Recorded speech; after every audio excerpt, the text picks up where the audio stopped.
안녕하세요. SPI 고병기 편집장입니다.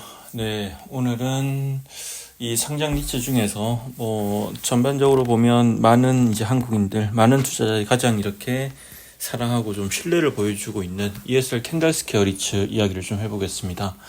ESR 캔들스퀘어 리츠는 2020년 12월에 상장한 이 물류센터 전문 리츠죠. 물류센터 전문 리츠이고, 오늘 해드릴 이야기는 스폰서의 힘 ESR 캔들스퀘어 리츠라는 제목으로 이야기를 전해드릴 텐데, 그 전에 최근 이번 주에 ESR 캔들스퀘어 리츠와 관련 이벤트들이 몇 개 있어가지고 좀 전해드리겠습니다. ESR 캔들스퀘어 리츠의 신규 자산 편입 소식이 들려왔고, 또 이와 관련해서 위상증자를 추진한다는 소식이 들리고 있는데요. ESR 캔들스퀘어 리츠는 앞서 여러 번 말씀드렸듯이 올해는 이제 스폰서 자산을 주로 편입하겠다 이렇게 밝힌 사항이고, 또 이를 위해서 기존 자산을 매각하고 신규 자산 편입을 추진하고 있는데요. 이번에 올해 처음으로 편입하는 스폰서 자산이 이제 확정이 됐고요. 천안에 있는 물류센터이고, 이 천안 물류센터 같은 경우에는 연면적이 약 1만 6천 평이 되는 단층의 상온 창고, 이 한국에서 상당히 보기 드문 그런 단층의 대형 물류 창고고요. 여러 가지 이제 물리적인 스펙 측면에서 장점이 많은 자산이고, 그러다 보니까 실제 이제 국내 1위의 이커머스 기업인 쿠팡이 오는 2029년 말까지 장기 임차 계약을 맺고 있는 그런 자산인데요. 한국에서 상당히 보기 힘든 이제 그런 형태의 물류 센터이고, 그러다 보니까 쿠팡한테도 전략적으로 중요한 자산이고, 그런 만큼 다른 곳으로 이전하기가 쉽지 않다는 평가가 나오는 그런 자산인데요. 캡레이트 약 6% 정도 수준이고, 이번에 인수를 합니다.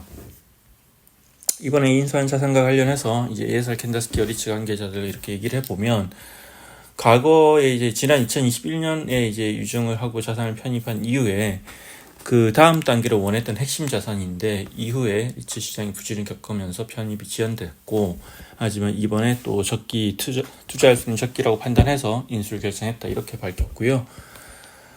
그러면 어떤 재원으로 이걸 인수하느냐, 이제 보니까 유상증자를 추진한다고 공시를 했습니다. 오늘 5월 9일 공시를 했고요.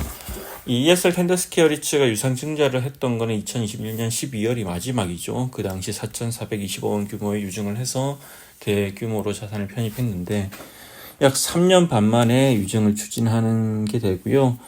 이번에 이제 신규로 편입하는 천안 물류센터를 인수하고, 그리고 재무구조 개선을 하기 위한 목적이고, 이번에 추진한 유상증자 규모는 약 1,500억 원 규모입니다. 예정 발행가는 4,575원이고, 이제 구주 청약일은 7월 3일부터 4일 양일간 진행될 예정이고요.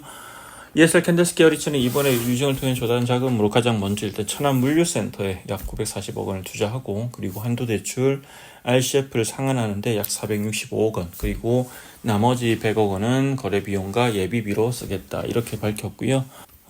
네. 그래서 이번에 보면 또 하나 또 좀 특징적인 면은, 이번에 이렇게 조달한 자금으로 대출을 쓰지 않고 풀에쿼티로 이제 자산을 인수를 하는데요.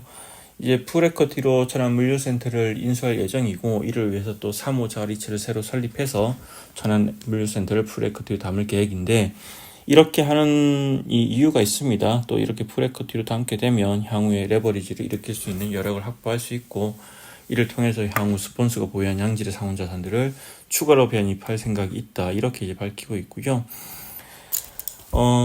최근에 또 이 관련해서 이제 이 앞서 말씀드린 이제 제목처럼 스폰서의 힘을 보여주는 ESR 캔들스퀘어 리츠라는 이제 글을 통해서 한번 소개해드린 바 있는데, 그 당시에 이제 ESR 캔들스퀘어 리츠 스폰서의 이 경쟁력을 얘기하면서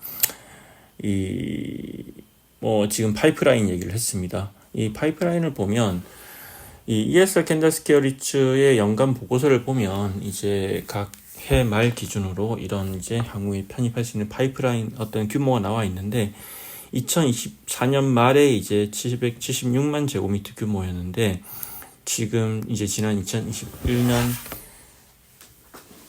3년 전 기준 390만 제곱미터랑 비교하면 거의 2배 가까이 성장을 했고요.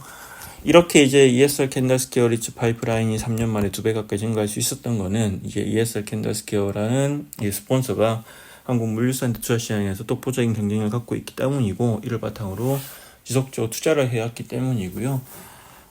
이 같은 스폰서의 경쟁력이 실제로 앞으로 ESL 캔들스퀘어 리츠의 지속적인 성장에 아주 큰 힘이 될 것으로 이렇게 예상이 됩니다.